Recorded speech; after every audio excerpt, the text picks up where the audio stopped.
झारखंड के जनपद सिमडेगा के बानो प्रखंड में वट सावित्री पूजन को लेकर पूरे सिमडेगा जिला में सभी प्रखंडों में मंदिरों में सुबह से ही सुहागिन की भीड़ दिख रही है। वट वृक्ष के समीप इतनी भीड़ है कि शारीरिक दूरी समाप्त हो गई है। आज का दिन सुहागिनों के लिए विशेष दिन है। पति की लंबी उम्र के लिए निर्जला व्रत रखकर सावित्री सत्यवान यमराज के साथ वट वृक्ष की पूजा कर रही है। इस दौरान महिलाओं में संक्रमण की चिंता नहीं दिखी। सुबह सुबह सुहागिनें महिलाएं अपने घरों से निकलकर आसपास में लगे बरगद के पेड़ के नीचे पहुंच गई और विधि विधान के साथ बेखौफ तरीके से वट सावित्री की पूजा अर्चना कर पति की लंबी उम्र की मंगल कामना की एवं परिवार के सुख समृद्धि के लिए प्रार्थना की। इधर कोलेविरा प्रखंड में पर्व की महत्ता पर प्रकाश डालते हुए पंडित मनोहर द्विवेदी ने कहा कि वट सावित्री पूजन सुहागिनों में अखंड सौभाग्य प्राप्त करने का प्रमाणिक और प्राचीन व्रत है। धर्म ग्रंथों में इस बात का उल्लेख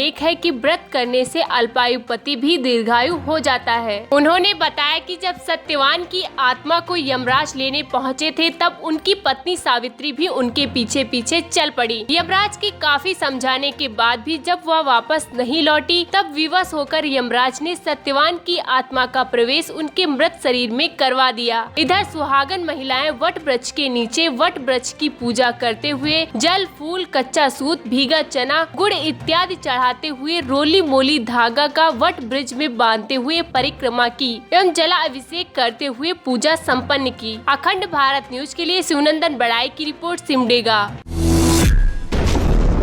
झारखंड के जनपद सिमडेगा के तोरपा विधानसभा झारखंड पार्टी के पूर्व प्रत्याशी सह भाजपा पार्टी के वरिष्ठ पदाधिकारी सुभाष कोगरी ने कोरोना जैसी बीमारी से उत्पन्न जनता के संकट को नजदीक जाकर महसूस किया। पिछले कुछ दिनों से लगातार विधानसभा क्षेत्र में घूमकर लोगों के बीच राशन और मास्क का वितरण कर रहे हैं। इसी क्रम में खूंटी जिला के रानिया प्रखंड में रानिया बाजार, लोहेगाड़ा, विश्रामपुर, टूरेगाड़ा, अम्बा पखाना, मरचा आदि गांव में पहुंचे। यहां इन्होंने जनता के बीच में आए सभी को राशन उपलब्ध कराया। साथ ही सभी को लॉकडाउन का पूरी तरह से पालन करने की बात समझाई, जैसे मास्क पहनना, किसी के संपर्क में नहीं आना, लगातार हाथ धोते रहना। इस कार्य में उनके साथ पार्टी के जिला स्तर के पदाधिकारी वीरेंद्र सोय, लक्ष्मण टूटी, गोसनर बरला, दिनेश कुंडलाना थे। अखंड भारत न्यूज के लिए वीरेंद्र तिवारी की रिपोर्ट सिमडेगा।